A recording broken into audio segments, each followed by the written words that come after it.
A very good morning, 10 minutes to 10 o'clock, the news on Galaxy FM. My name is Sarah Biryomumaisho. President Agagwirrawo Museveni will on May 11th travel to London to attend a high-level conference organized to drum up support and humanitarian assistance for the war-ravaged Somalia. The invite to London conference on Somalia was delivered last evening by the United Kingdom Foreign Secretary, Mr. Boris Johnson, who was in the country. This summit is a follow-up to the earlier one held in 2013. At a joint press conference at State House in Entebbe, Mr. Boris revealed that Museveni had accepted to come to London to attend this summit. Uganda's National Army, the UPDF, have been praised for taking a lead role in pacifying Somalia after almost 2 decades of political anarchy. The UK's top diplomat touched down at Entebbe International Airport at around 7:30 p.m. from Somalia and was received by the Foreign Affairs Minister Sam Kutesa.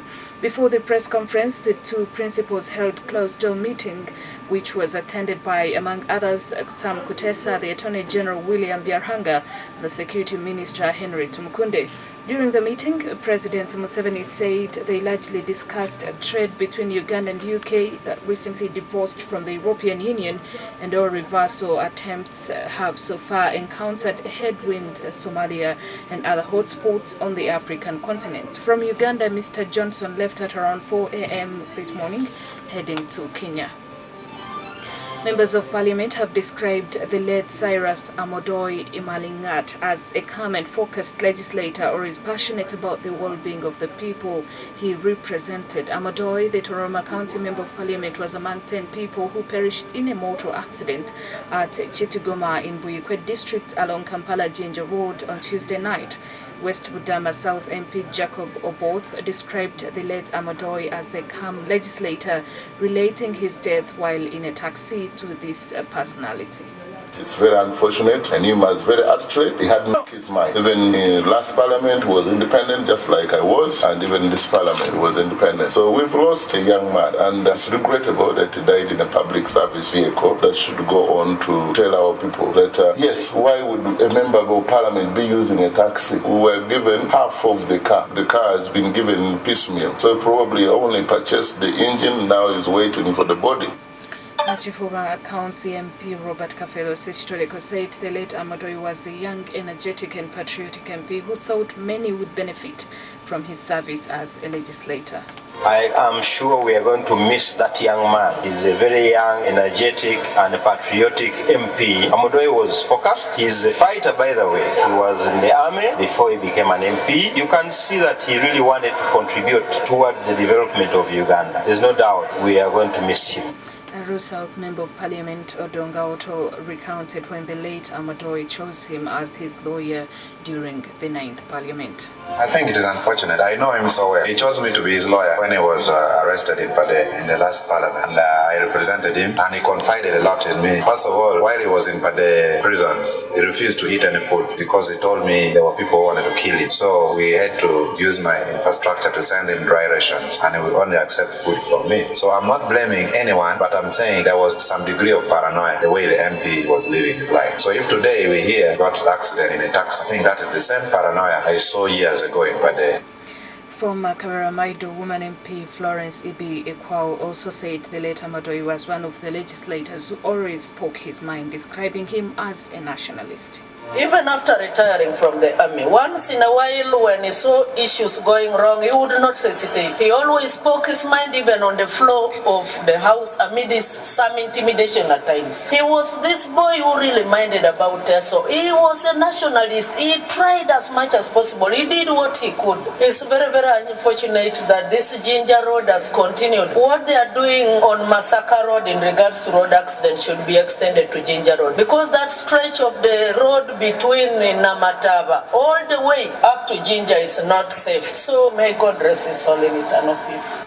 Parliament will hold a special sitting tomorrow to eulogize the late Agagwirrawo rest in eternal peace. Now, the Kampala Capital City Authority KCCA political wing has rejected a directive by the Minister for Kampala, Betty Namisango Kamya, asking them to grant City Tycoon Hamis Chigundu a holding permit to commence with the redevelopment of Agagwirrawo Memorial Stadium. During a council meeting held on Wednesday, councillors unanimously agreed to writing to the technical wing, asking them to send back the document to the minister along with their resolutions. Elias Lukwago, the Lord Mayor, said they still want the development plans halted at the moment.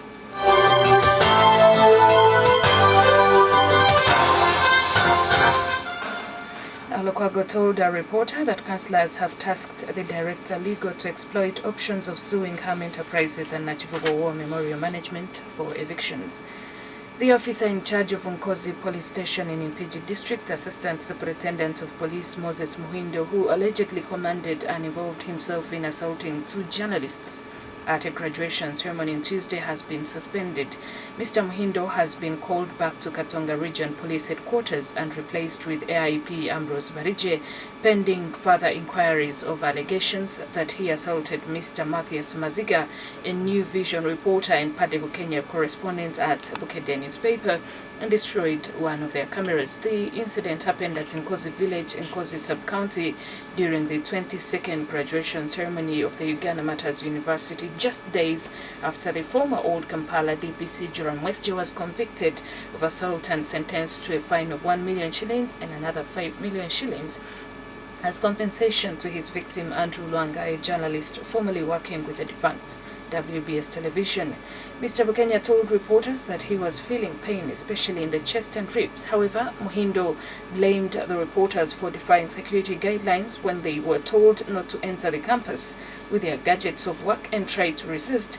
But Miss Margaret Nangova, the UMU Public Relations Affairs officer, clarified that the University Authority had already accredited the journalists to cover the event and there is no need for police to block them. Elsewhere, a federal judge in Hawaii has blocked President Donald Trump's new travel ban hours before it was due to begin at midnight on Tuesday. U.S. District Judge Derek Watson cited questionable evidence in the government's argument that the ban was a matter of national security.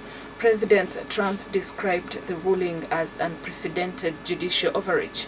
The order would have placed a 90-day ban on people from 6 mainly Muslim nations and a 120-day ban on refugees. Mr. Trump insists the move is to stop terrorists from entering the U.S., but critics say it is discriminatory. A very good morning. That's all we had for you.